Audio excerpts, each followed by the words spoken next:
But what is that? What is leadership?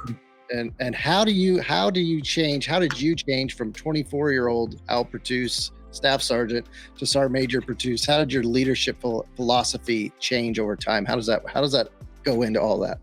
Yeah, that's a great question, dude. What's the Army's definition of leadership? I believe it's provide purpose, direction, and motivation to get people they wouldn't normally do on their own, right? Right. That's great. Again, I can't emulate that. Yeah. I can only imagine what that's like. So if you haven't done it, I can see where businesses or corporations are struggling because you get this person that shows up and they probably have all the accolades and everything else that looks really good on paper. But man, what have you done? Right? And what have you seen? Talk to me about some efficiencies that you've done or found or created. I'll be completely honest with you, man. Welcome to the Leading with Vulnerability podcast. I'm your host, Yuma Barnett, and today is episode 2 of my conversation with Command Sergeant Major Retired Al Pertuz. So if you didn't listen to episode 1, stop now, go back, listen to episode 1, and then come back and listen to episode 2. We're really going to get into the meat and potatoes of the conversation during episode 2. We're going to talk about leadership, Al's definition of leadership, parenting, being a husband and father, and trying to find balance in life with a 30-year military career and being a leader. We're going to talk about when he knew it was time to hang up the uniform and a whole bunch of other stuff that's just great for leaders to hear and future leaders to hear. And let's get it going. Oh, before I forget, thanks for all the likes, the shares, the comments, and do that again. If you don't mind, go down and leave a review in the comments, share it, like it, do all that stuff. It really helps out the channel. It helps me get these people's story out in front of future leaders of America. So thanks for everything. Thanks for watching. And let's get to today's episode. Yeah. And that's awesome. And so let's talk about leadership. I'm going to put it back on you, write it down on a 3x5 card. What's your definition of leadership? But when I talk to civilians, when I talk to still service members, the biggest thing they say they need in their company or in the Army is leadership. They need leadership. They just, when somebody's looking for somebody to hire a job and they're wanting me to connect them with people, I go, what are you looking for? They're like, I just need a leader. I need somebody to show up and do that I can count on and I can fire and forget. So, but what is that? What is leadership? And how did you change from 24-year-old Al Pertuz, staff sergeant, to Sergeant Major Pertuz? How did your leadership philosophy change over time? How does that go into all that? Yeah, that's a great question, dude. What's the Army's definition of leadership? I believe it's provide purpose, direction, and motivation to get people they wouldn't normally do on their own, right? Right. That's great. Again, I can't emulate that. Yeah. I can only imagine what that's like. So if you haven't done it, I can see where businesses or corporations are struggling because you get this person that shows up and they probably have all the accolades and everything else that looks really good on paper. But man, what have you done? Right? And what have you seen? Talk to me about some efficiencies that you've done or found or created. I'll be completely honest with you, man. The difference between Staff Sergeant Pertuz, like you said, when I was younger and now, is that I was always super selfless. Always was. The difference was my experience. And so I wasn't able to apply the best possible courses of action as a leader, as a young guy. But my intent was always the same. It was never about me, man. Right. Again, I was like, I'll say this again, man. Like I say this all the time. And the Army gave me an opportunity and that turned into a 30-year commitment. It wasn't about me. It never was. And so, I'll go back to the transparent leadership and all that. If you were to make me a talent manager, I gotta turn this phone off real quick. This thing's getting on my nerves. Sorry, you can edit this out. No worries. If you were to say like, hey, Al, if you're a business, if you're a corporation or a business guy or a gal out there and you say, hey, man, I want you to go find me the best talent for my organization. I'm going to go to uncommon places. Yeah. I think I'm serious, man. There's too many people watching YouTube and social media, and they're actors. They're faking it, man. They're not authentic. They're faking it. Right. They're Yuma. It's bad. You know, one of the things I'm learning right now, I love going to airports. I like people watching, right? That's what I did as a leader. That's one of my talents is to people. Like I'll read people. And so one of the benefits of being out the Army right now and not having like kind of just savoring this moment is like I'm getting to see a lot of things that like I believed, or whatever else, and some of it's getting changed and some of it's not. The people aspect of it, but being a leader, man, today, like you have to have the best interest of the organization above your own. There is no agenda. You cannot be afraid. We talked about in one of my last two organizations, we talked about likership versus leadership. People think you gain respect by being liked. Wrong.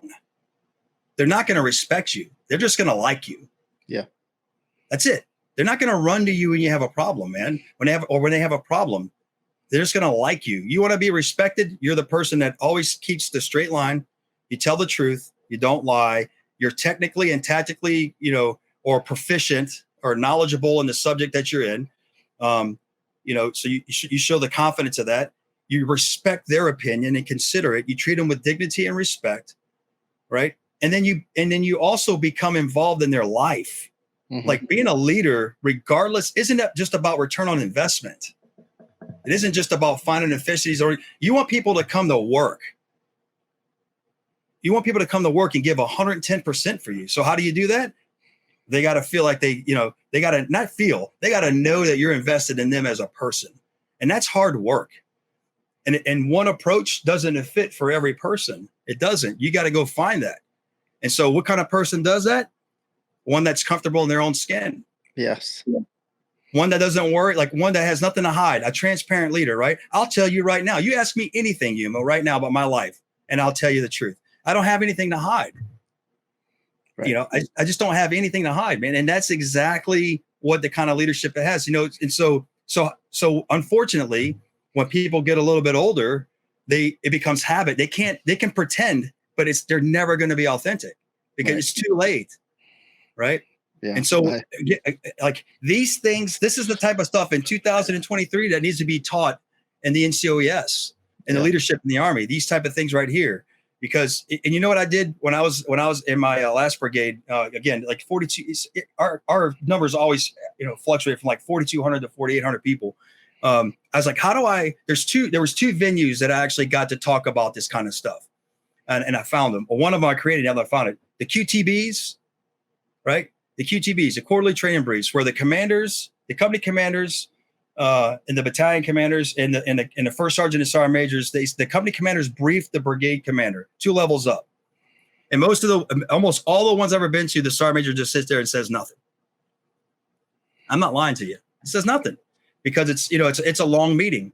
But you know what that is? That is the commanders, the company commanders and the first sergeants, they're briefing, the commanders are briefing calendars, right, to the brigade commander to get approved. Right. And then the first sergeants are briefing stats like PT, marksmanship, you name it, whatever qualifications to the commander as well. Well, if I'm the primary trainer, if I know what I'm doing, right, there's some inserts there. Trust me, there's some opportunities to sway the organization. It's the one time it happens once, 4 times a year. That's it. And so there's a touch point with that many people, right? So being a great leader or a good leader that can find you got to find opportunities to lead. Yeah. Right. And you got to come with a theme and you got to come with a message and you got to have preemptive reasons for it. So you need data. So before you show up, like, hey, give me this organization's data. I want all their stuff. I want to know what they're doing. And so I can have some prepped questions, right, to ask them. Along with that too, is like, unannounced visits. You ever want to know what the echelons below you are doing? Don't tell them you're coming. Yeah. Because they're going to do dog and pony. They're going to prep. It's going to be a lot. It's going to be fake. Just show up or send a representative on your behalf to show up and collect, get input. The other one I created was for WLC.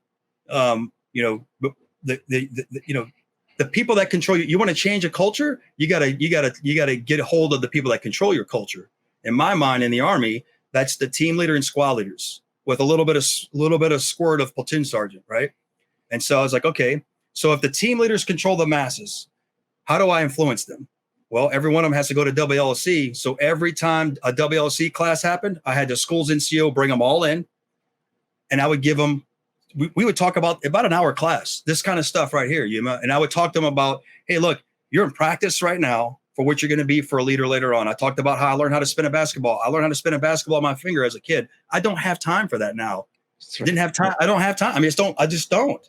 And so whatever it is, whatever type of leader you want to be, you got to start practicing that life now. Yeah. For some of you, it comes natural. Lucky for me, it came natural. But for some folks, it doesn't. But you got to start getting those sets and reps in now. So when you become senior, it just comes out of you. Yeah. Just like this conversation, man. I didn't study. I'm not studying. I believe these things. I know they're true. Yeah. That's right. So yeah. And we're gonna delve into this a little bit deeper. I'm gonna make a couple comments, and I just want your feedback on it. Right. So when I talk leadership with people, or the definition, is kind of three things that come to my mind with after 21 years in the military. Is leadership is not about protecting your own self-interest. I think a lot of people protect themselves through what they say and how they do and where they interject themselves. No, I got to interject, man. You protect yourself. You want to protect yourself, invest in your people. Yep. And they will go to the ends of the earth for you. They will do anything for you. Invest in your people. Yep. And I don't know why it comes natural for me, but it does. I can't sit, like I can tell you right now, I could show up, I can go next door and look at my neighbor and I can tell if they're having a bad day or not. Mm-hmm. I don't know why I can do that, but I can. Yep. Isn't that now if you'd asked me again when I was 18 years old, I'd have been like, no way. Oh, I can do it. Trust me. I do it all the time. I go to the store. If the cashier looks like she's down, it happened the other day. And I'm like, everything okay? She goes, I'm fine. I'm like, no, like, what, are you okay? She goes, I'm just having a bad day. I'm like, well, I pray for you. I hope everything's okay. Have a good day. I mean, like, how can you not? But you want to protect your own, you take care of your own. Yeah. Yeah. 100%. So, and it goes for your family too. Yep. We're leaders at home as well. So, yeah. But anyway. Yeah, you're right. We're leaders outside organizations. We're leaders at the grocery store. We're leaders everywhere. Yeah. And as we kind of talk about your evolution as a leader, staff sergeant to sergeant major, I always kind of thought of it as when I was a younger NCO, I was kind of leading because I was a subject matter expert. I had to know this thing that I was doing because I was directly leading. And I had to evolve to where I was empowering the subject matter experts. Yeah. I didn't have to know everything I wasn't a mortarman, but I was a mortar company first sergeant. So I empowered the guy that I knew it to give him so he could do the job because I didn't have the bandwidth to do it. And I don't think a lot of leaders don't realize that. They try to be the subject matter of everything, jack of all trades, master of none. We've already talked about it, but what are your thoughts on that? All right. So I'll say this. It's in our doctrine to delegate. Yep. It's actually one of the best ways to show a young leader or someone with give them additional responsibility to create growth in them as an individual. So delegation's 100%, it's in our doctrine.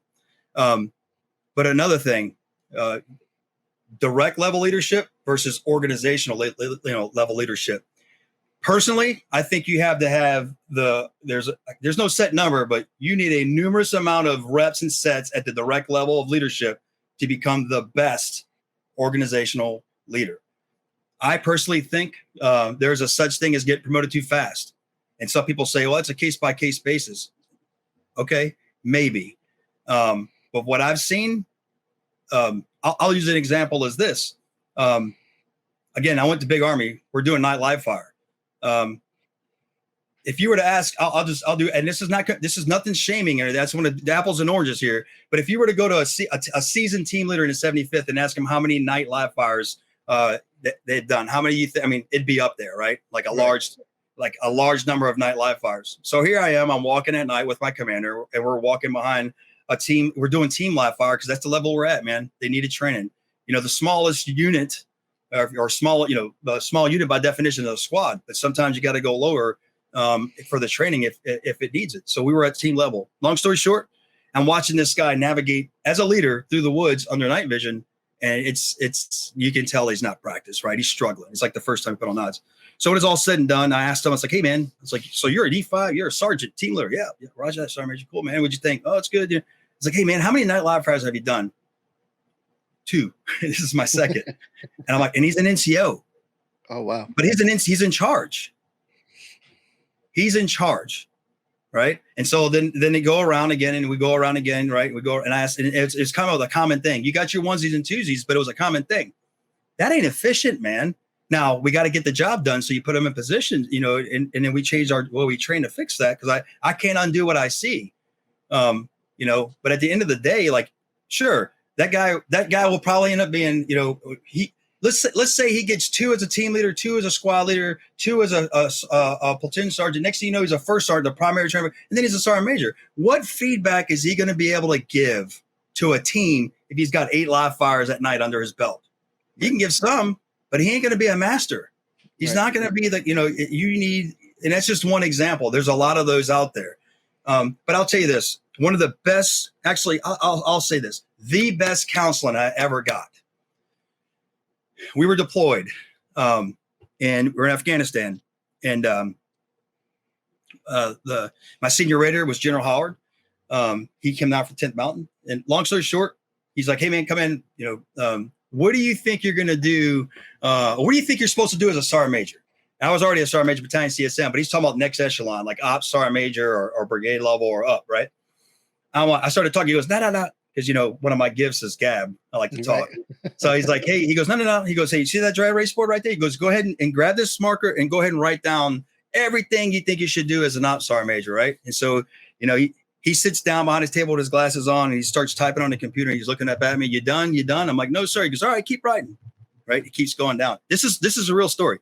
So, man, I think he gave me like 10 minutes, man. That whiteboard was full, because again, I'm a closet nerd. I had a lot to say. I put it down and what I'm supposed to be doing as a sergeant major. So he stops me. He gets up there, takes off his glasses. He's a tall guy, man. He's got he's awesome. And he goes, so this is everything you're going to do. I'm like, yes, sir. He grabs the eraser and he just does like this and he erases all of it, dude. And I'm like, all right, he's about to write a bunch of shit on the board. He's going to teach me some stuff, right? And then he just says something really simple. He goes, hey, man, you don't do shit. You're not a doer anymore, man. Right? And it's like, it hit home, it hit home. Like I already knew that already, but the way he explained it to me and the importance of delegation and places, and I learned this later in school, but he was already giving it to me to put myself at points of friction in places that only I can affect. Right. In my position of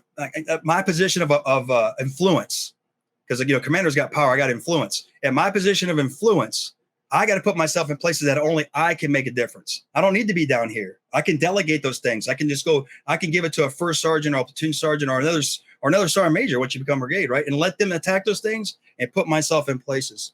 And so he started to scribe on the board. He goes, hey man, brigade level, check this out. You got a commander, you got a sergeant major, like battalion commanders, sergeant majors. And then, he just lays out the construct of the organization. It was awesome. It was awesome. And so now if I'd had that counseling early in my career, that probably would have changed the way I did things. Yeah. So it goes back to now, don't make no mistake. I've told this story several times at LPDs because I shared it, but it goes back to the touch points, right? And it goes back to what I was saying earlier. If commanders don't know, well, if I don't know some of that stuff, I bet you there's commanders that don't know. They're smart people, but like, if we want to get things efficient, sometimes it's just not top down or bottom. Like right now, it's got to be a sandwich. Yeah. So I approach things as a sandwich, right? My target audience, when I wanted to change a culture, was the lowest echelon of leadership. Yeah. And then from the top down. And what I realize is that like, if these people are getting really good, they're going to take these people's job in the middle. And so if they don't get going, they're going to get, it was almost forced conformity. And it was almost like a 90s mentality, but a different way. Right. It was my way of forcing me. I mean, I would tell the sergeant majors in the first sergeants, but when I go talk to the force, the story wasn't out there because I would ask a soldier, like, I never heard that. I'm like, okay, all right. Well, that just, that was my gauge. Cause I would go out and get I learned as a young RTO, the communications process isn't complete, right, until the receiver says aloud what the sender said, verbatim in some instances, right? And so I would send information as a man in charge of a large organization, and I'd go down to the lowest, my intended audience, and they weren't receiving. And so, okay, well, I got to change my approach. Yeah. And so I did, and one of the examples of that is Ranger School. Out in the big Army, in the Rakasans out there, I was pushing Ranger School, man. And so I'm like, okay, well, the message is not getting out. So guess what? All right, we're going to start doing Ranger, PT tests and everything else. And, next thing you know, we got the highest graduation rate. And so I changed my approach. Yeah. But you'll see leaders get real comfortable with just the way they're comfortable with numbers. Yes. But you can always get more, man. Yeah. But that counseling, man, was awesome. Like, it was one of those things where it helped me transition mentally. I already knew, but it gave me the confidence to do what I need to. It gave me the confidence to be even more efficient. Yeah. I don't know if that makes sense. No, it does. And I think it, again, perfectly segues into the development of leadership.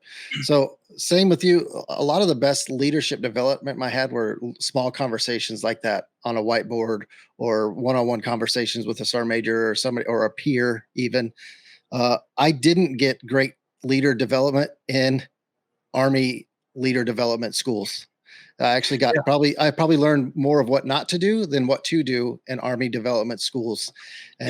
And I wish we had more of that whiteboard talk that you're talking about in the Army school, to develop the human side of leadership, instead of just, the story I tell, and I'll tell it quick, is my first day in the E7 course, which has changed names more times than somebody in Hollywood. They just put down the UCMJ manual, said, read this tonight. We'll have a test on it tomorrow. That was the day's training. And we left. And I said, this is just wrong. This is not how you develop leaders. Is the Army doing it right? What can we do better? And I've heard this outside military too, in corporate structured mandatory training, if you will. They'll be told, you don't need to listen to that stuff. We'll actually train you when you get here. And I go, this is not efficient. This is inefficient. Why are we doing this? Why are we wasting time? And again, I just want your feedback on it. Well, I'll say this. I got to go back. One of the best ways to be a transparent leader is to train the people below you to take your job. Mm-hmm.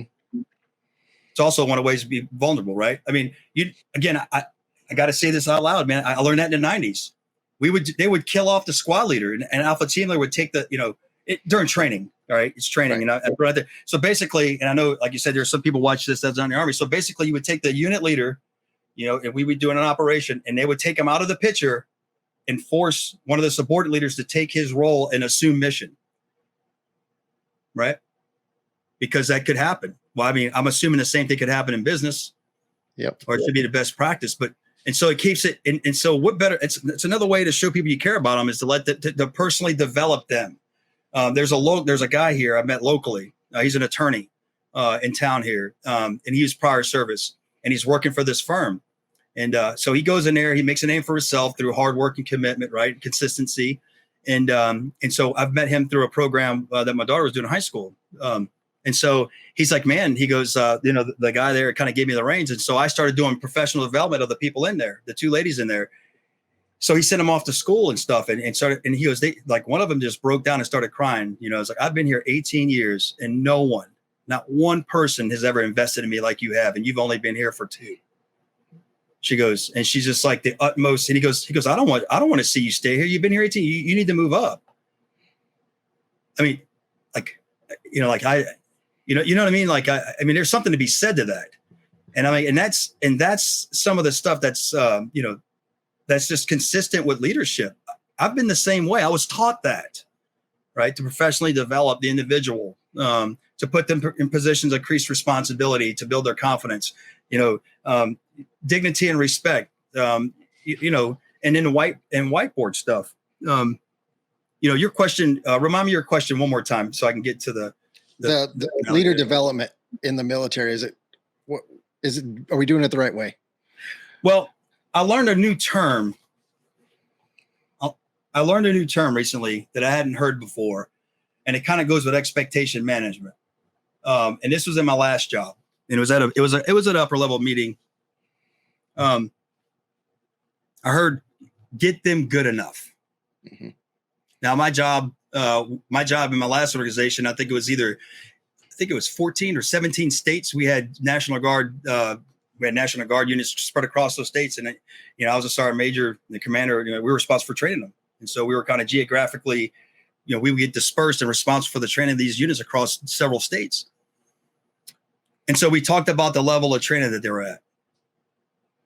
I was going to, I always tell the truth. And so, I gave my feedback, what could be better and why it was the way it was.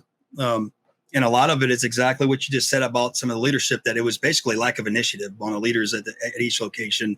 And they're getting better. Don't get me wrong. There's some great organizations out there, but there's some that need some help. I mean, it's fair. I'm not going to lie. But we are getting better. However, the term that I was told was like, hey, man, we need to get them good enough. Huh.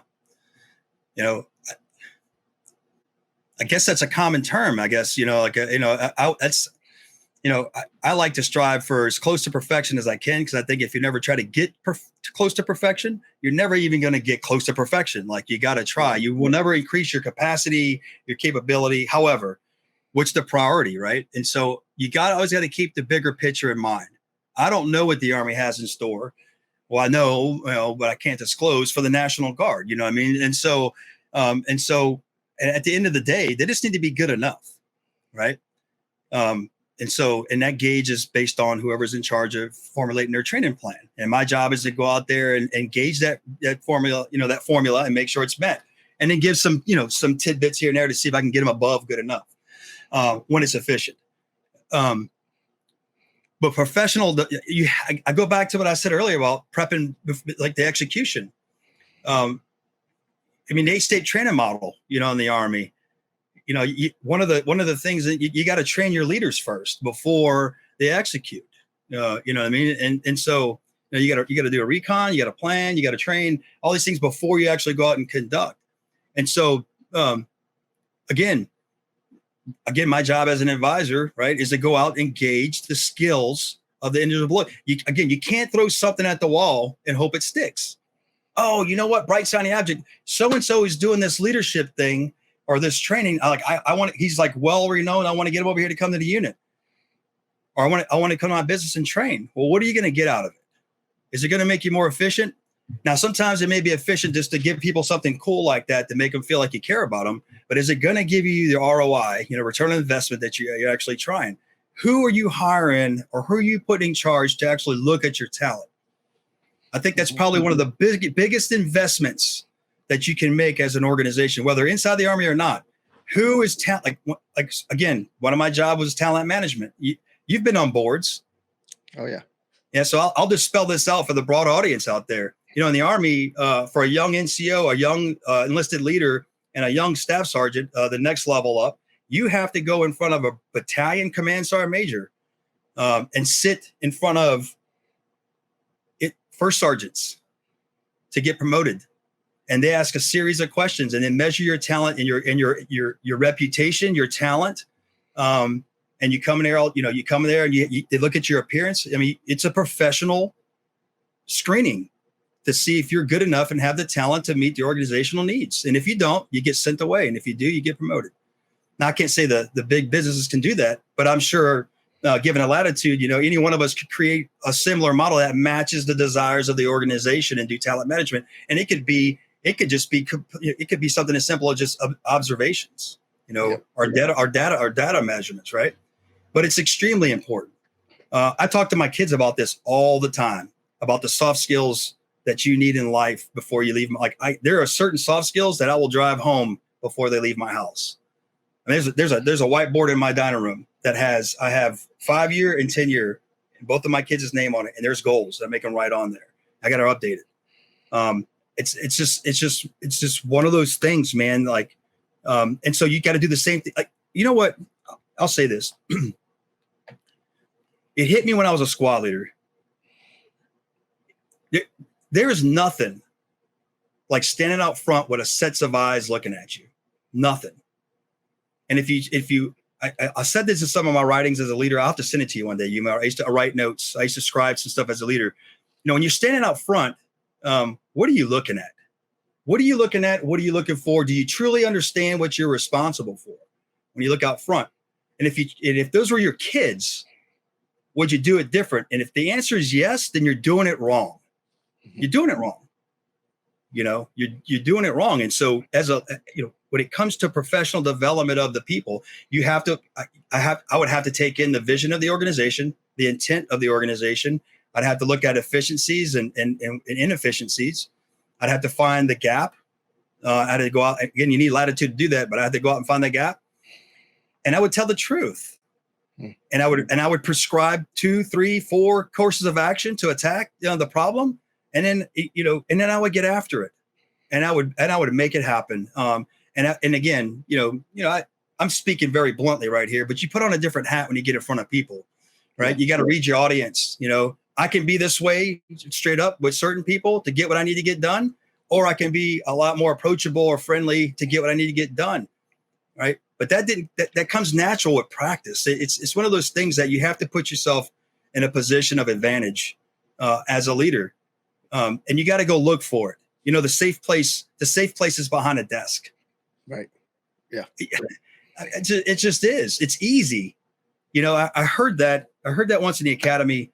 I heard somebody say, I made it to the top. I'm done. I'm like, whoa, man, you're just getting started, dude. Like, what are you talking about? It's a sphere of influence, right?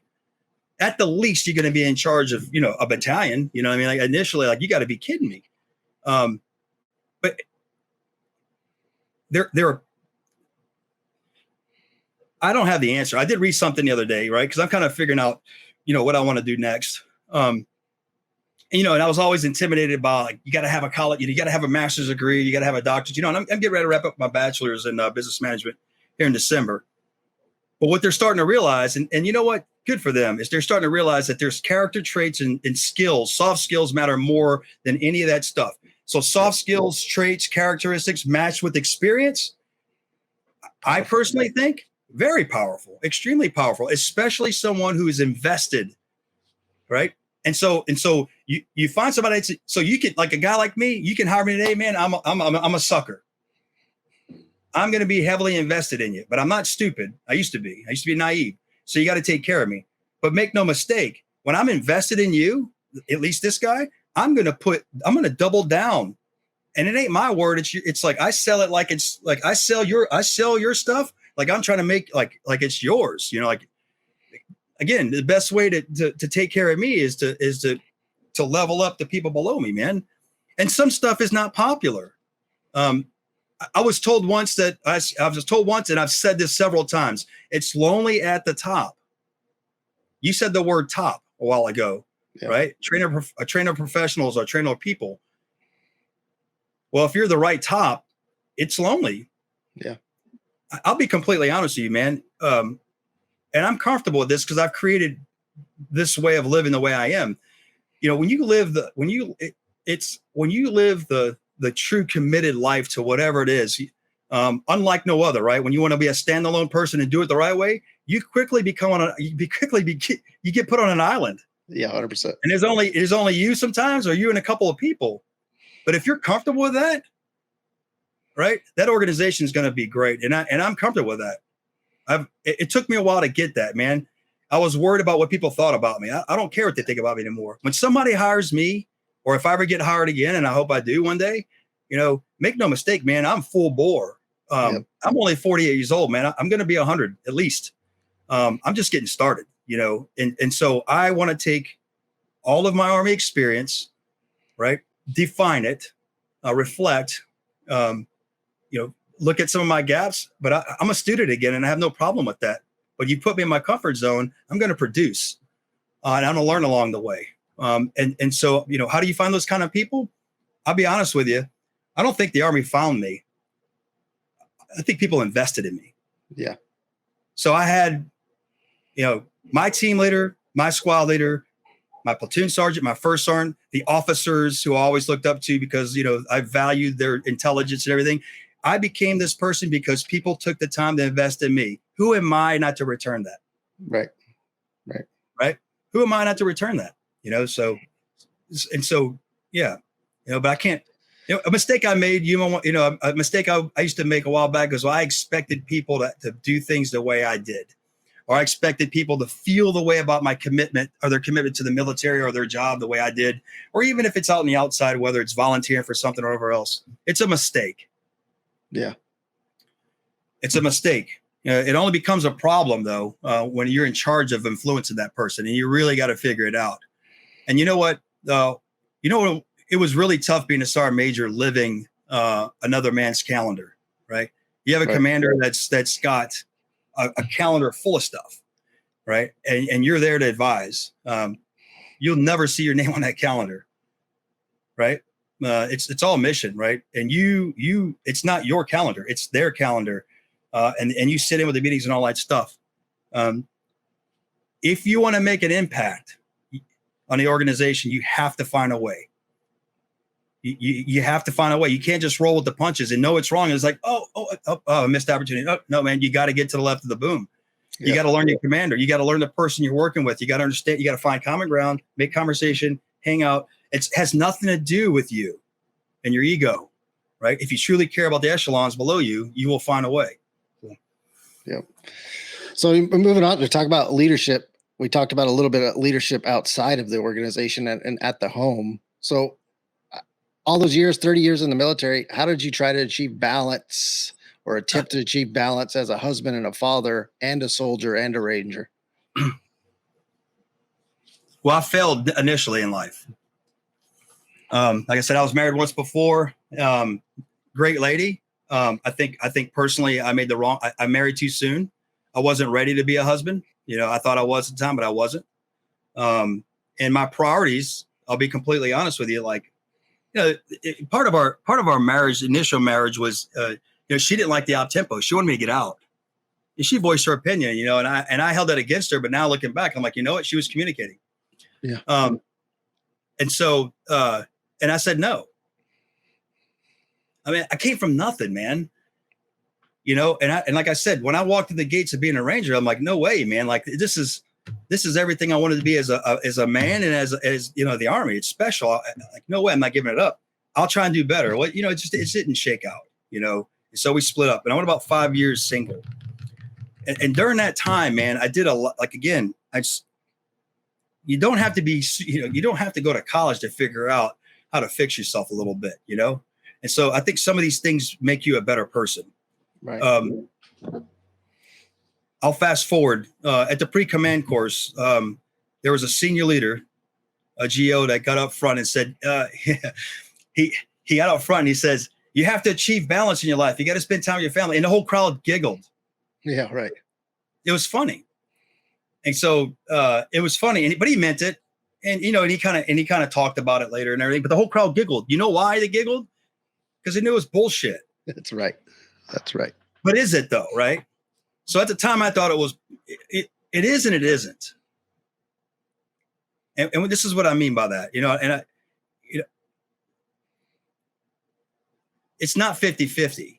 I think the world, or the biggest mistake we can, it's the wrong, like balance is the wrong word. Yeah. It's the wrong word. It's not right. Right. You need to gain efficiencies in your life. Right.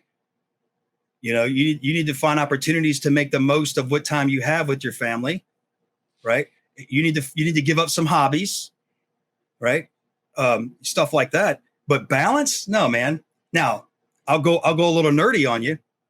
I think it was JC Click, one of his posts. He said something and I replied back on about balance. And I said, you want to achieve balance? It's all about where you place the fulcrum, right? You know the deal. You can have a seesaw, right? And you can it's all about where you place the weight on, so the fulcrum is you, man. Yep. Right. So how do you know where to place the fulcrum? Well, you got to become the best you. And when I got married the first time, I wasn't the best me, man.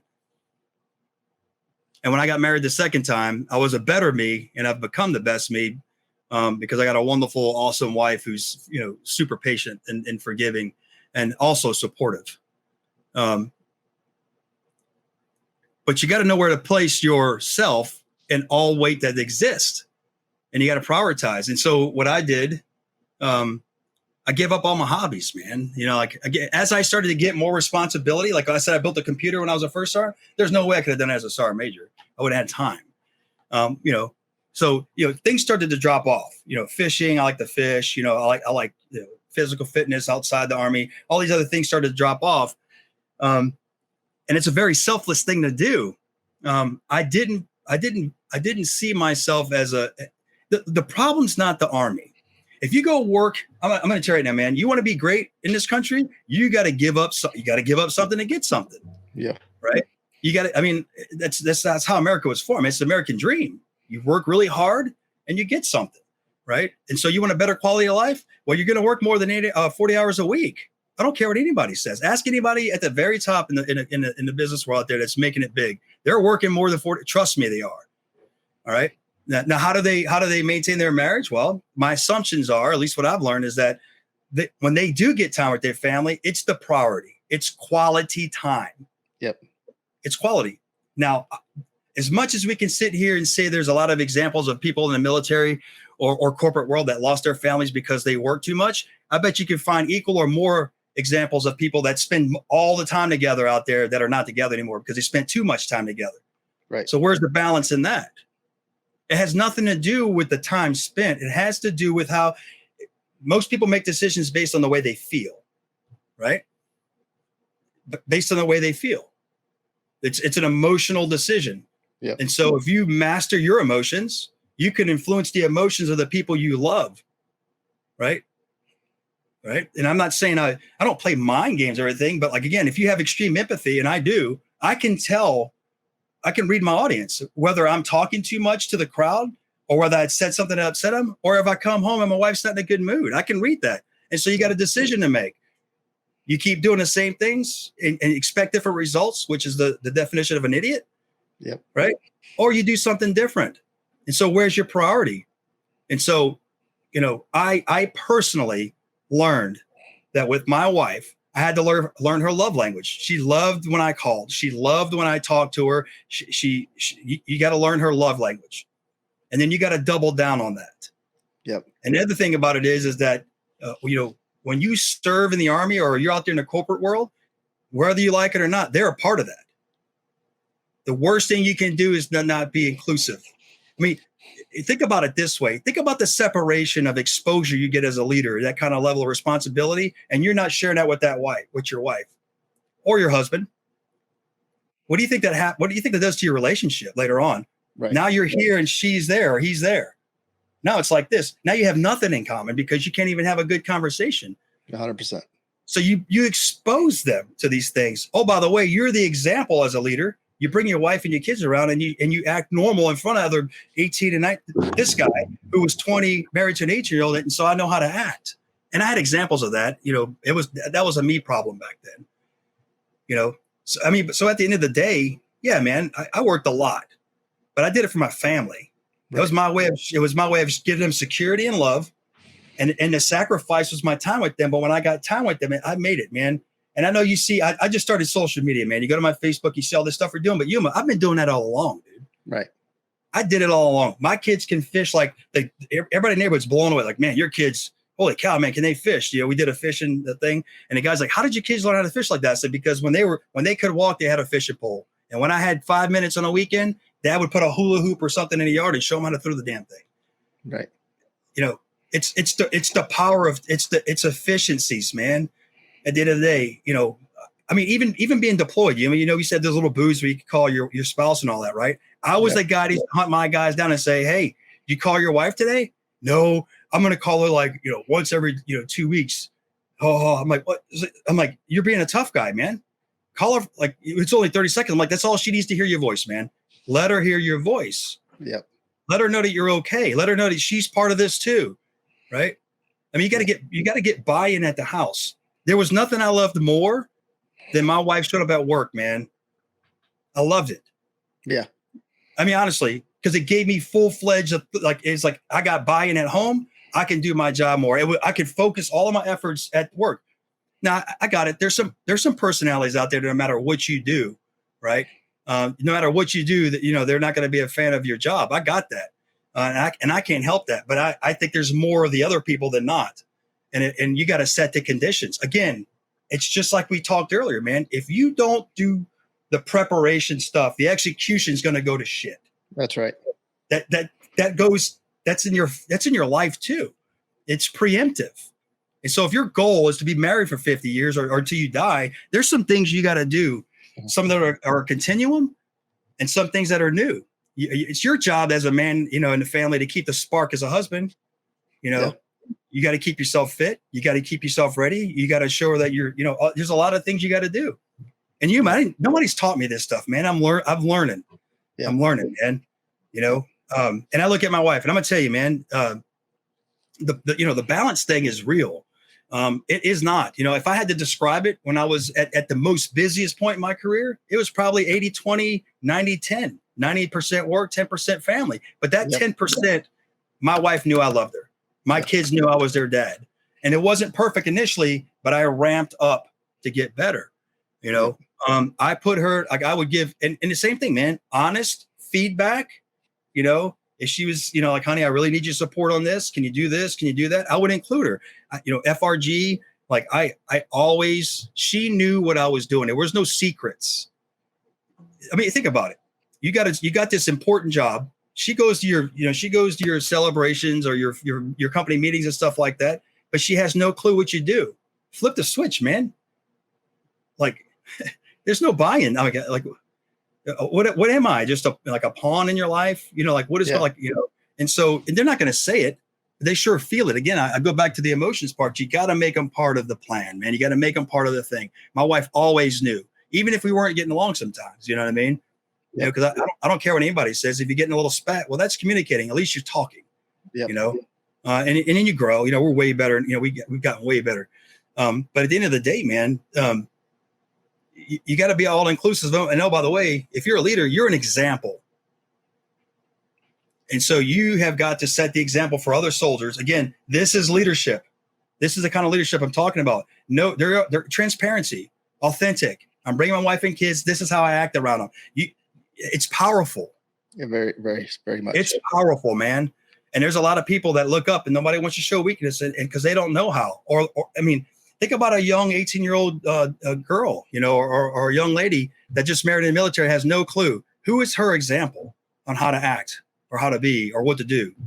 Yeah, it's and if we're not socializing and having these events, it's just hopefully she takes on the right path, or hopefully he's mentoring her. But I'm gonna tell you, when you're young in the Army or you're a young leader and you're trying to make it, sometimes you don't have the time to mentor the family like you want. So you tie them into good characters around you. Yeah. But the balance thing, man, I think we made a big mistake calling it balance. Yeah, I agree. We should say you got to make, because I'm telling you, man, everywhere you go now, they think it's 50-50 and you're like, oh, I need more time with the family. I need more of this. I'm like, look, man, like we can't gain productivity this way. Yes, there's something we can make efficiencies for you to spend time with your family. Right. But like 9 to 5, man, like I need 9 to 5 out of you. I need 9 to 5 out of you. You got to find it. I'm sorry. I need you today. Today, I need you to get a ride for your kid. Tomorrow, I can let you go. Like there's just certain sacrifices. Yep. The selfless service part is real, especially in the Army. And I know you probably get, some of the businesses out there or the corporate, they probably a little bit more flexibility, but I bet there's some semblance to it as well. And I'm sure, based from my understanding, talking to a couple of folks, they're running the same problems where people are getting real selfish instead of, dedicating themselves to the organization. And so the question is how do you get them to flip that? Well, you got to teach them. Yep. You got to give them examples. You got to be transparent. You got to show them what it does to the profit of the organization. You got to show them your gains when they're efficient. You got to show them your losses when they're not. You got to incentivize, right? You got to put the ball in their court. Give them additional responsibilities. Maybe they're bored. And so they're like, oh, I don't have enough to do, so I can just go home today. Okay, cool. Here's some more work. It just depends. It's situation dependent. But at the end of the day, most normal people rise to the occasion. I have a hard time believing that people wake up every day and say, yep, today's the day I'm going to sham. Right. Today is the day. No, I think it's a feeling. I think it's an emotional feeling, right? Where like and so the goal is to influence that feeling, to make them feel part of the team, to make them want to come to work, to create the atmosphere of drive and, execution. Yeah. And I have to see it. I could talk about it, but every situation is different. I know in organizations I've been, I'd see certain things. I'm like, well, that's why. That's why they're not doing. Okay, let's do this now. Yeah. Right. Yep. I agree 100%. I think balance is misused. I don't think balance actually exists. It's intentionality in the moments that you have and Yep. use it in the right way. And that's not just your family. That's the guy that goes to the gym for 2 hours and walks around and does stuff, and the guy that goes in there for 20 minutes. A lot of the time, the guy that's in there for 20 minutes and his focus is getting more out of it than the other guy. And that transcends. And you got to give something up. Like I used to love to play golf. I got 4 kids all in school and a wife. I don't play golf anymore. I do other things. I had to change that, take some things off the fulcrum point, right? And to achieve balance. Another good saying, man, I heard was your priorities are where you spend your time. Right. So if I was out fishing, when I only had, if I was working a lot and then I had free time, I went out fishing, well, then my priorities are my family. But you'll hear people say that's their priority. I'm like, well, that's not true because you're not investing in them. You're like, right. Or you didn't take them fishing with you. Like my boat that I have out here. Yeah, I wanted a bass boat, but it's not. It's a boat with a windshield, so I can take my family fishing. That's right. That was one. Right. I mean, honestly, Yuma, me and my wife had discussion. She's like, no, get a bass boat. I'm like, honey, it's a 2-seater. I was like, I can't take you and the kids fishing. So I'm going to get a boat, with a windshield and 4 seats or 5 seats, and we're all going to go fishing. That's right. And so, that's another technique, like share hobbies, man. Yeah. With your wife or your husband, like share hobbies, find common ground, learn to love what they love so they can, and then they'll reciprocate. If you're the leader, you just can't come home and think things are going to happen. You have to put time into it, man. Absolutely. And by the way, the same goes with your kids. Mm-hmm. And so you have to talk up your service, right? If you go home and you say, oh my God, I got to deploy again, or I got to leave town, it sucks, this, that, and the other. What do you think? You say that enough times, your kids start to realize, like, I'm never gonna have that kind of job. Screw that. Yeah. So you come home and you say, you know what, guys, what an honor. I get to deploy again and go with this team of mine. You guys are gonna miss Dad, but like I'm gonna write letters, or I'm gonna call home and like we got a plan for you guys while we're gone. And then your wife will talk up. My kids never once complained, man, and I'll take like a minor credit, but that's my wife. But she couldn't be that way if we weren't in setting conditions. You know what I mean? It's important, but it's not just the Army. It's the same thing. I'm assuming it's the same in corporate. Yeah. At the end of the day, it's an investment. It's actually the most important investment. When we all stop working, all we got left is family, man. And it's like at the end of the day, what's your legacy going to be? Yeah, that's right. 100%. 100%. Yeah, man. Yeah. So you did, 30 years in service. Two questions here, and one I'll let you take it is, how did you know when it was time to hang up the uniform? Right, you knew like this is it. And then what have you learned? I mean, you still got the fresh stink on you of just getting out. You still smell like CIF a little bit. Yeah. What have you learned so far in your transitions that you would share with somebody out there that's either 20 years or 30 years? What do they need to know? Yeah. Well, I was told a long time ago, man, you'll know when it's time to get out. I never knew what that meant. And I'll be honest with you, it was time for me to get out. It was probably time for me to get out, right after I was done being Rock 7 in the Rock-a-Thons up there a couple of years ago. I had my fulfillment of leadership. I looked up and I was like, okay, I could keep going, but I'm 48 years old. My kids are now at the age where they're starting to remember, right? One of my formulas to staying in as long as I did was I was like, how far back can I remember as a kid? And I was like, maybe 13 years old, 12 years old. And so I played into that. I was like, okay, so my kids, they need that home, a little bit more often than that. So I kind of played into that. Now, that doesn't stop the importance of their character building, right? By the time they're 7 years old, I believe it is ish, based on some psychology stuff, they are who they are. And you start doubling down on the things you set in place. But the things they start to remember, it's probably, young mid-teens. And so that kind of gauged into it. And I'll be completely honest with you, man. One of the things that I have, it's a strength, and I'm not going to call it a weakness, but I have a tendency to try to take on the world, man. Everything. I love that I'm that way, again, because I've realized my capacity, right? Like if I can't undo what I see a fish. I mean, like my whiteboard when I was over there in the brigade, Rockasans, man, it had one of those big whiteboards. It was full of stuff, and it was a continuum. I would erase and do and everything else. Like my mind was always cooking. I saw things that need to get fixed, or things we need to sustain or improve or do. Right? It was always going. I love being busy. I love fixing things. I love finding efficiencies. I liked making my commanders smile. I liked making them proud. I liked looking at people growing. I liked seeing wins. I actually like losses because you learn from it. I didn't value them as much as the wins, but there's value in it. You got to find value in stuff. You know, value has nothing to do with money. It has everything to do with gains. You know, and so like I found human, man, I was selfless, dude. Like I valued everything, but at some point you got to value yourself. And I'll tell you, we deployed to the southwest border when I was there. You know, we were ramping up for the North Korea thing, and then it died out. And so they ended up, I guess, you know, because our timeline, they just ended up putting us on the southwest border. Right before we left, my mother died. She passed away unexpectedly. And I just think it just drove home some things, man. You know what I mean? Like, because I still ended up going. You know, I went home. You know, we did a remembrance ceremony. I spoke, and then I left for the job on the border. I didn't stay back and help my sisters organize anything or do anything like that. And make no mistake, nobody was telling me to either. But after about that time, I think I had about 26, 27 years of commitment. And the only other time I was faced with this dilemma was when my grandfather died when I was in Afghanistan. When I tried to go back home for him, he was the man of the family. Like he raised us basically, you know, like, or at least me, I was always around him. And it was around that time where it's like, I will always be committed to whoever I'm going, you know, towards or whatever I'm working for. I will always be committed. But for some reason, after my mom died, I wanted a commitment back to myself for the first time in my life. I just didn't feel like I didn't feel like I was committed to myself because I already had the regrets or the hopes that I'd spend more time with my mother. I mean, like, dude, I used to tell my mom, I mean, we grew up poor, you know, I tell my mom, like, I'm going to build you a house one day. I'm going to buy you a house. I was going to do that.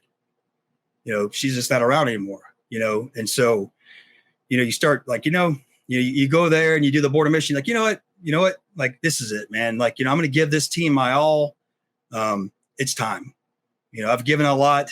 I'm not quitting. Just like right now, man, like I'm out of the Army. I hate saying retired. I'm not freaking retired, man. Right. Yeah. You know, I'm not retired. I'm going to work again. Like this is a beautiful thing that I'm doing right now. You know, it's actually uncommon. Right. What I'm doing right now. And a lot of people are scared of it, but you know what? I've grown to be a brave man. And I've realized, in the weirdest environments, I've learned a lot. And so the death of my mother was kind of it. That was a weird environment, you know, and I became, you know, I put myself in a really great place. I got real fit. I took it out. I used the pain of it all in the gym. You know, you had a couple, you know, things, and then I was going to get out, man. And then I got summoned to come down here to Fort Stewart and to learn about the other half of the Army, which is a great opportunity. Further matured, it further matured me. You know, I learned about National Guardsmen, reservists, I'm interacting with several states, you know, everything else, logistics, the whole 9 yards. But I was ready, man, to be honest with you. It was time. It's just a feeling you have. You know, it could be something significant in your life, or you realize, I was still learning. But like, you know, I was starting to get this weird feeling of like, hey, I want to grow in other places that the Army hasn't shown me. I mean, because when you start to look up, right, you start to see a lot of commonalities, and you start to lose touch with the soldiers and the actual effectiveness of making change at the very top. Again, right, you're no longer a doer, you know, you're an influencer, right? And you don't ever get to see the fruits of your labor up at the top. And sometimes, hell, you know, I mean, most of your days are spent wondering if you got anything done. Right. You know what I mean? And so I'm not afraid of that again, but I kind of want to climb that ladder again. Like I kind of want to I want to do it over. I want to do the same thing. I want to get a place, go out and do, you know, maybe start off higher where I was and then work my way up to that. I think that's like this may not seem, I mean, this might seem, you know, off a little bit, but I'm a big kid inside, man. I got a lot of energy, man. I think that would be a waste of talent by myself, like a waste of my talent to do some of the things where I know I can be more active and do more. Right. And so it was just time, man, and it was just time. What was your second part? I'm sorry. What advice would you give somebody that's in the same boat about? Oh yeah, getting out. Yeah, man. So, So I did it weird, man. Here's something I would change about the Army today.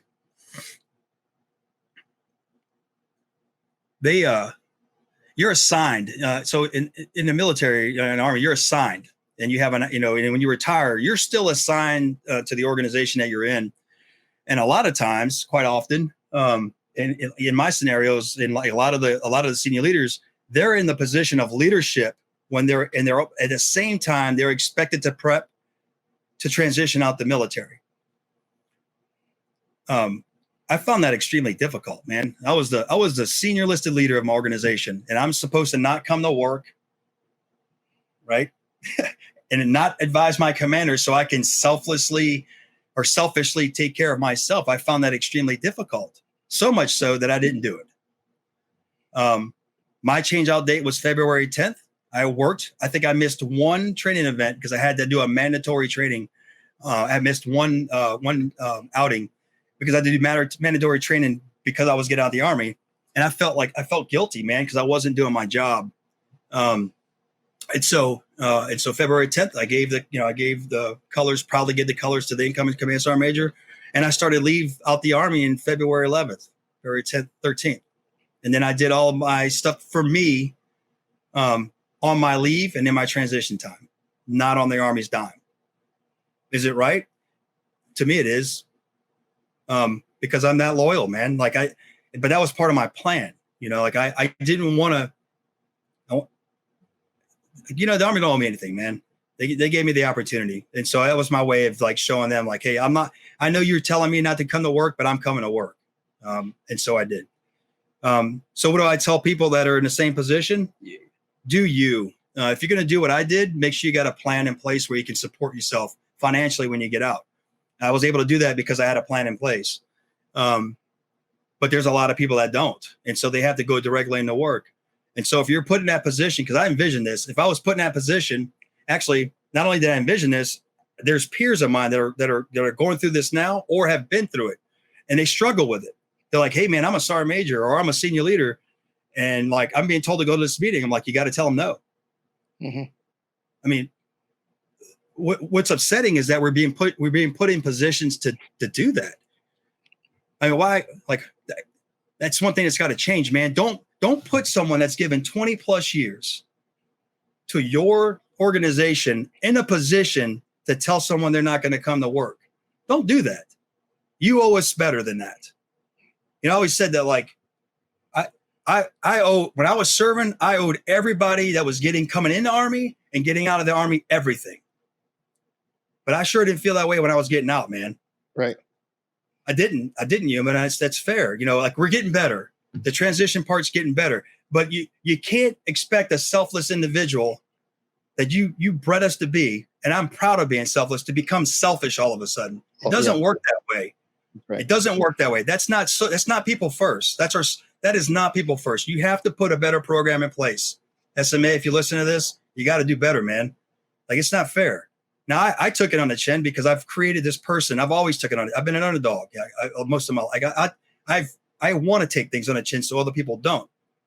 But I take it on the chin so I can say the truth. And that does not need to happen. We got to do better, man. There's not a reason. Like, if it's tied to money, then shame on us. Like, get the command sergeant major or the first sergeant or the commander or whoever it is, get them out of their position, let them honorably hand over the colors, and give them 6 months on your dime, Army, to prep themselves to be better. Don't put them in that position. I mean, it's a struggle for a lot of people out there, and that story's not being told. That's right. And so I took it on the chin. I spent my own hard-earned saved leave, my money, to do it the right way, and I'm proud of that. I don't want anything back. Right. I did it my way, and now I'm taking my time off right now so I can reflect. And so here, let's talk about that. I'll change subjects, and I'm passionate about that subject, man, because I tell you, I'm one of those people that does not complain, and I'm a very loyal person to the Army, and I understand the effectiveness of the bigger picture, man. But that's one of those ethical dilemmas that I was really frustrated with. I never understood it till I went through it. Right. I never understood till I went through it. Now there's a program in place for I think nominative level and above for them to do that, but not below. Man, I tell you right now, I think some of the busiest people are below. Right. And some of the people that need the financial stability and the security, right? And they don't have most of the people at nominative level have a plan, right? Because they've been financially stable for most of us down here don't. So it's even more important they get the time to do that. And their sole focus should be transition. It shouldn't be come to work and lead people or accountability or do whatever else. And if they point down to commanders and say that's their response to make sure it happens, no, it's not. No, it's not, because they're not gonna. They don't. I mean, right. They manage too much already. No, it's not. Set the program in place, execute. Over. That's being efficient. That's people first. Getting out the Army, and what I'm experiencing right now. It's probably one of the most uncomfortable places I've been in a while, Yuma, to be honest with you. But comfortable, right? Right. And so, I'm a pretty strong dude, man. Like we've all done some stuff, right? And like, I've never really, and I've mastered the art of trying to move forward so I don't dwell on things, but everybody, capacity, man, everybody's got a breaking point, man. The day I intended to sign out of the Army, March 10th, right? And like I had that on purpose. I'm like, hey, I've given everything. I said, this one day the Army owes me this day. March 10th, 2023 comes once. It's my day. It's my last day. I was all excited, man. Well, you know what? It didn't happen. Like there was inefficiencies at the place, and I didn't sign out. And that was a Friday. And I walked out to my truck, man, and I had a moment. And I was just like, no, I broke down, dude. For the first time in my life, I've never had anything like that. And I don't understand it. And I think it wasn't that I was like ashamed or anything. I was just so frustrated. I was so frustrated, man. I was like, I've given you 30 freaking years, right? And you can't get me out on the day I'm supposed to get out. Like, you got to be kidding me. But it's something to be learned with that. I mean, like, and I had my moment, I sat in my truck for a minute and I shook it off and I was like, I love the Army. It's not perfect, man. And I'm super loyal to it. And this is not bad mouthing the Army, right? This is me caring for the Army. We got to do better. You want your retention to go up? You want people to talk good about you? Well, they're not all going to be like me. Cause I'll talk good about the Army all day long. I'll go to a high school and I was told, oh, you guys are too old. No, man, I will turn a gym into a freaking riot wanting to join the Army. You give me the opportunity. That's exactly what I'm going to do. I can't say the same for my peers, but I'll do it. Yeah, that's right. You got to pick the right people to represent you. Mm-hmm. And so you also got to take care of those people and put them up front, whether they're inside the Army or not. And so I'm here, Army, if you're listening, I'll do good by you. Put me out front again. But what is it like? What is it like getting out here? Well, I was talking to, I think it was James the other day, James Spencer, and we were talking about getting out. And I was like, I use this analogy. I was like, man, you ever have a dog? And we're not dogs, but I'm just going to use the analogy. Okay. If you ever had a dog, like, when you open a gate, some gun would run out. I can't stand it. Right. But then you train them to stay in the gate. Right. And you loll to your yard, you loll to your, so let's just call that, we're the four-legged animal. Right. And the yard is the organization of the Army. You get out. Well, now the gate's open. Go ahead and run out. No, but not from the Army, right? I'm not running away I'm running to the big world. It's unfamiliar, I'm not scared, man. And I know I'm going to be okay. I'm probably better off than I know I'm better off than I think. Probably more common. What I'm saying aloud is probably more common than not. And I'm sure I'm unfamiliar with the regularities of everyday life. How about that? I'm used to living by a structured calendar, right? I'm used to being told what, I can't say what to do, but like, I was always driven by a higher mission and I always looked 2 levels up. I was always surrounded by really smart people. And some of that's gone, man. So it feels a little weird. And so, you got decisions to make. And I can tell you, you could quickly delve into the sit around and feel sorry for yourself stuff. And I know he's been posting stuff about, mindset and all that, and it's powerful stuff, man. And I'm the same way. But at the end of the day, man, you got to stay driven. You got to have a purpose. My grandfather told me, I mean, he was just a welder, but he said the day he stopped working was the day he started dying. Yep. And when I was a kid, I thought he meant by physical labor, but what he meant was his purpose. Purpose. And so you got to have purpose on the outside. Lucky for me right now, I'm doing college, and I got scatterbrain sometimes, so I got a good imagination. I can keep myself busy, man, or I'll call somebody. But there's a lot of folks out there that need a little bit of driving. And so part of that 6 months getting out, the Army has really good stuff in place, like the programs and everything else, but no one ever, you don't get the psychology part a little bit. Yeah. As much. I mean, I don't think I drive that. And look, I don't want anybody getting out feeling like a victim. I don't play the victim card on people. PTS, post-traumatic stress, that's normal. It's normal, man. Like, you know what? Like if I fail a test, if I get an F on a test, I'm gonna be a little stressed next time. That's normal. That's right. It makes you study a little harder, right? Right. And so that's all it is. This is a test. Getting out the Army. It's a test. And it's it's easier than any test you've ever done in your life, especially if you served in the military. It's easy. You just got to make your own plan this time, and you got to conduct your own execution and your own prep, like we talked about earlier. Have a plan, execute, right? Educate yourself, figure out the swings in your skill sets. Be honest. I mean, if you get an interview, I haven't had any interviews, and I'm purposely staying away from some of that right now, and so I can live up to my promise to my family about being around for a little bit before I start working again. But you got to be honest. One of the guys, again, I go back to the boards we used to do for talent, man, for the guys who were hiring. I appreciated when a guy would say, you know what, I don't know the answer to that, but I know where I can find it. But at that point, I realized he didn't have the knowledge, but I was judging his character and his confidence, because you know what, you can know what you know, but once you get a job, there's going to be things you don't know. It's all about the person who's going to go find out and have that drive. And so that's all it is. There's a lot of information out there. I mean, even today this morning I was sharing some stuff with some guys.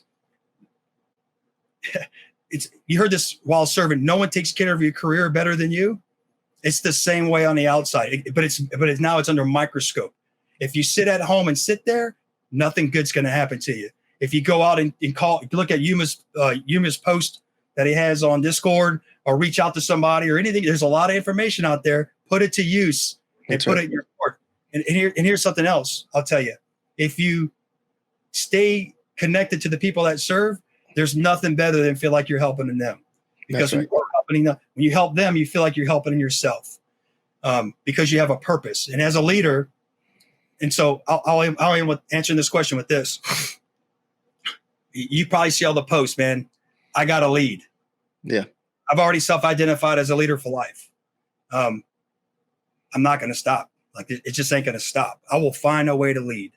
And that was my God-given purpose, man. I know it was. And so, you get these touches in life sometimes and you wonder what you're for. And so I'll never forget, man, years ago, and, we weren't super church going or anything like that, but every now and then my mom would make me go to this youth group with my aunt, Brother Lonnie, Sister Ann said they had a vision. God gave them a prophecy. And it said, and this is no joke, man. I was a kid in cut off jean shorts and some crappy t-shirt. And they said, I don't know why, because I only went there a couple of times, but they said this to me. They're like, God, we saw you in front of people. You were in front of a large group of people. And it's got to be some truth to that, man. And so I got a hard time believing that it ends at 48 years old. Right. I actually think, to be completely honest with you, what I've done in the Army and my goal to be forever young and live a good life and take care of myself, it's the foundation for something great. I don't know what it is yet, but I'm going to look for it. And I can't look for that, if I'm not taking this savoring the moment that I'm in right now and just kind of figuring some things out.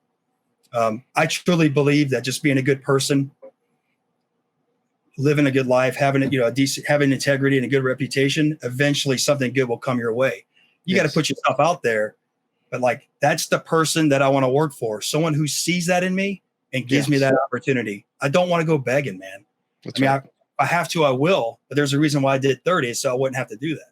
That's right. And so that's kind of where I'm at right now. and again, I love the Army. I would never even be able to say that if the Army didn't give me a chance. Our Army exists for a reason, right? To defend, the nation and freedom, but like the freedom, they given me freedom. And I'm forever grateful. It's like I said, there's some things we talked about that can improve, but make no mistake, the Army, the military is awesome. Yeah, right? I agree. 100%. We always tend to focus on the things that ain't right, but there's a lot that's great. Yeah. And if they ever they need help freaking talking about what's great, well, then I could do that like no other. If you don't believe me, ask some of the people that I've led, because I believe it. So we'll finish up. I'll ask the question I ask everybody on the way out of the podcast. Is this, you could go back and give PFC Pertuz some advice. What would you tell him? Get a haircut. No, shave, man. No, wow. PFC Pertuz. I probably, I would tell him the same things my leader told me, man. My leaders told me, be a sponge. Like, don't try not to fail. Push yourself. Don't quit. Keep your eye on the ball. Wow, man. There isn't much I would change. I mean, like, anybody, I never wanted to be perfect. I think perfect I've always tried to be the best. And I always will strive to be the best, but I never wanted to be perfect. I think perfect is it's not a fallacy. It's just, what else does it learn when you're perfect? It's true. Yeah. Like, you know what I mean? Like, what else does it learn? I mean, so if I were to go back and I wouldn't change a damn thing. I'd put the same people in charge of me, the same experiences, but I surely would tell them, don't listen to anybody else. Believe in yourself. Like, if anybody's telling you can't do it, oh, you can do it. You know what, man? And it's probably the same way when you join. And I got to say this, there wasn't all this information out there when I joined. I couldn't get on the internet and look out what a Ranger was and then start make these pre notions or preconceptions of what I need to do and everything else. No, man, I took it at face value. Every day. There's something to be said for that when you can do that as a leader too, right? I say, not going back, but like, sometimes you get a really smart commander that talks to the crowd and he hands you the microphone. What else do you say? Well, if you're a face value person, you can say a lot. Yep. And you ain't faking it either. You got to have something to say, genuine, right? Well, yeah. So there isn't a lot I would change, man, to be completely honest with you. I would tell you the only thing I think if I had to go back and give myself advice is learn more. Take more pictures because I didn't take enough pictures. I've heard that one before. Yeah, man. And I wouldn't even tell him anything. I'd ask him this question. Do you really understand your commitment? And do you really understand how special you are to be, or how special the people you are and how lucky you are to be in the environment you're in? Right. Because I'm going to tell you, man, like, it's one thing to be in the Army, right? It's a whole nother ball game. Like when you start to get up there, like when we volunteer to go in the Ranger Regiment, and then when you become a senior leader in the Army, because that's another small percentage of people. And so I've been freaking really, really, really lucky, man. And it all goes to the people that invested in me. I would tell a young PFC Pertuz everything those people told me. Yeah. And double down on it, man. I'm a lucky man. I really am. And because of that, I feel like I have this urge to keep giving back, whether it's, the Army or outside, like keep leading. Because it's gold, man, to have that exposure. So, yeah. Yeah. You hit the nail on the head there. So, the reason for this podcast, the reason I do this is because I missed being around guys like you and, leaders like we were around. And I said, I told myself, I get chills when I think about it. Like people outside the regiment need to hear from you. Like they Yeah. need to hear from guys like you. And I get to sit down once a week and talk to those guys again, it's therapy for me. But it's Yeah. also just like, I don't think people realize how, until like me and you, we realized the leaders that we were able to interact with over the years of service. Yeah. But you don't really know how great we had it, and the quality of people we got to be around every day until you leave. Yeah. You're right. I got to say something, man, because like it's one of these things. We grew up when I came in the Army. A veteran, by definition, was kind of like, you know, Vietnam era guys. You know, it was just a stigma about veterans, right? You know, like rough around the edges, whatever else. Well, first of all, that was a mistake, man. Those were great people. They were never given the opportunity to show their worth. Some were, and some went out there and got it. But as a majority, from what I understand, based on history, they were never given the opportunity to show their worth and what they could bring to the community. Right? I'm going to tell you right now, to anybody that listens to this, there are some extremely talented individuals that have served in the Army and in all the services. Don't be afraid to give them a shot. Hold them to accountable, right? I believe accountability is the perfect description of people first.